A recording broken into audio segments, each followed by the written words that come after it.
Tractor JCB restoration rescue mission.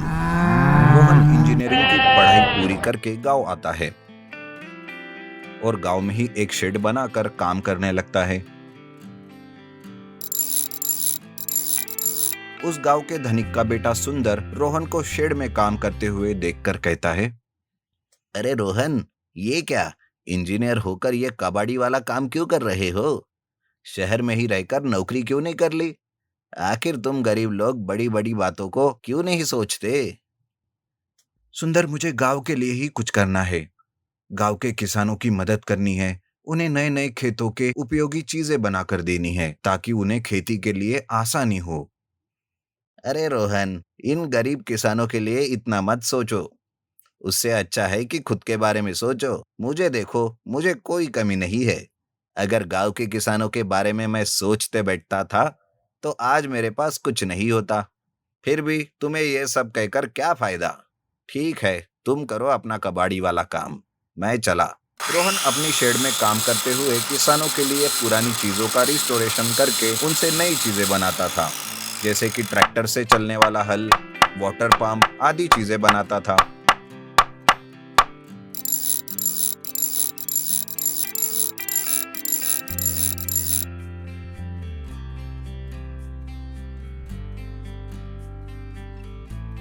गांव के किसान रोहन से बहुत ही खुश रहते हैं। वो सब रोहन की बहुत तारीफ करते हैं। ऐसे ही एक बार गांव का कुशल नाम का किसान रोहन के पास आता है और वो कहता है, रोहन बेटा, तुम सच में गांव के किसानों की बहुत ही मदद कर रहे हो।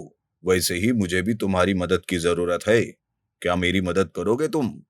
हाँ हाँ चाचा जी, बोलिए क्या करना है। बेटा, मेरा एक बहुत ही पुराना ट्रैक्टर है, लेकिन अब वो किसी काम का नहीं रहा।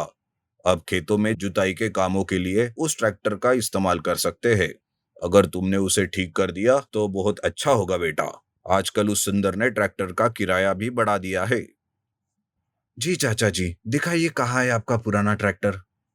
इस तरह रोहन कुशल के साथ उसके घर जाता है और उस पुराने ट्रैक्टर को लेकर अपने शेड में आता है।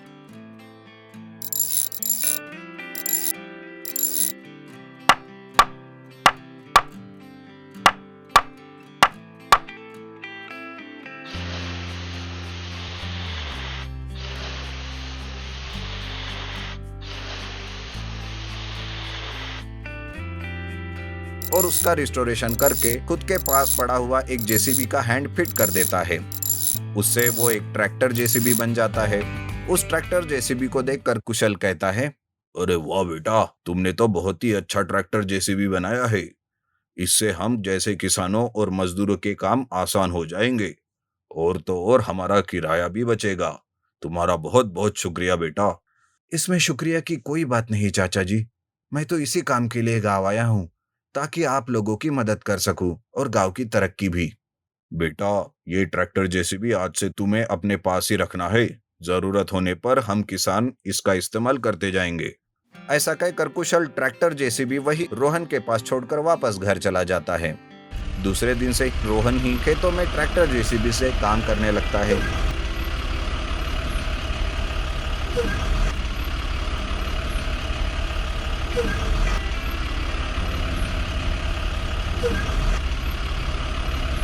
उधर सुंदर को जब ये बात पता चलती है तब उसे रोहन पर बहुत गुस्सा आता है और वो सोचता है, अरे इस रोहन पर तो समाज की मदद करने का भूत सवार है, पर इसमें तो मेरा ही घाटा है। और तो और हर कोई बस रोहन के ही गुण गाते रहता है। इस रोहन के बच्चे को अब तो देखना ही पड़ेगा। इस तरह से सुंदर रोहन के बारे में सोचते रहता है। एक बार सुंदर गांव में घूम रहा था कि तभी सामने से कुशल अपने भैंसों को चराने जाते रहता है। सुंदर देखता है कि सामने एक गहरा गड्ढा है। तब वो सोचता है, इस कुशल ने ही अपना पुराना ट्रैक्टर दिया था रोहन को रिस्टोरेशन करने के लिए। पहले तो इसका ही नुकसान करता हूँ। ये सोचकर सुंदर कुशल की भैंस को उस गड्ढे में गिरा देता है। कुशल की भैंस उस गड्ढे में गिर जाती है और जोर जोर से चिल्लाने लगती है। भैंस की आवाज सुनकर गांव वाले वहां आते हैं। तब कुशल सुंदर को पकड़ लेता है और कहता है,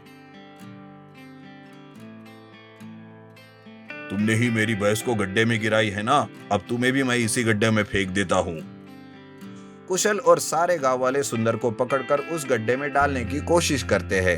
तब सुंदर कहता है, अरे अरे चाचा जी, मैं तो बस मजाक कर रहा था।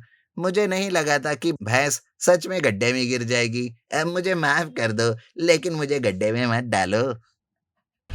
सुंदर रोते रोते सबसे विनती करता रहता है कि तभी वहां रोहन ट्रैक्टर जेसीबी से आता है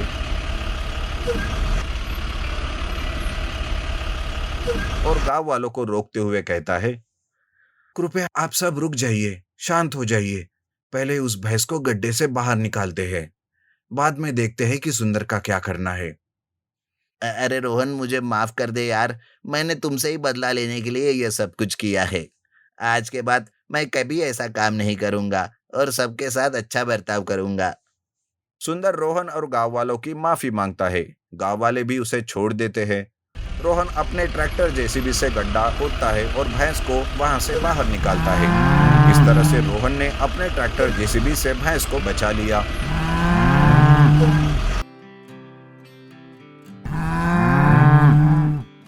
और गांव में जहां जहां पर गड्ढे बने हुए थे, उन सबको अपने ट्रैक्टर जेसीबी से वापस भर दिया।